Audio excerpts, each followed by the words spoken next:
Africa Content TV.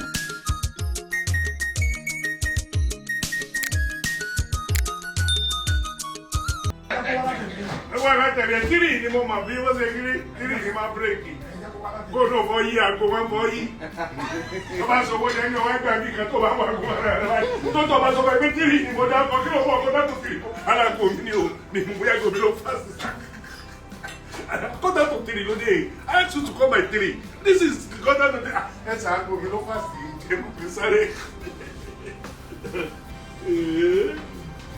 Oúnjẹ ìṣòro ìlànà ìjẹlẹrẹgbẹ ló sọ yẹ ṣùgbọ́n tó ń sọ yẹ ẹni tó ń sọ yẹ ẹni tó ní ẹni tó ráyè fúnra ẹ̀ yàtọ̀ sí passion tó ráyè fúnra ẹ̀ because nínú gbogbo nǹkan láyé yìí tí kì í ṣe dandan obìnrin mọ̀ tán àkọ́ oúnjẹ wọ́n láti kọ́ obìnrin lóúnjẹ oúnjẹ is not something tó kọ̀ lè dédé kókò gbéra kó ló bẹ́ sè fún rẹ̀ oúnjẹ is about timing ó gbọ́dọ̀ nìkan sọ pé òun ṣe ìrẹsì wọ́n ní ó ti ṣe kí ni ó ti jí mi because ó gbọ́dọ̀ wo rice tó fẹ́ sè kó wo omi tó máa bù sí tó o bá ti mọ gbogbo àwọn nǹkan yẹn kíkọ́ ni níwọ̀n but above all ó ṣe jẹ́ pé dandan wọ́n máa dúró kí ẹ̀kọ́ máa ṣe kọ́ fún wọn má lè ṣe fúnra ẹ̀.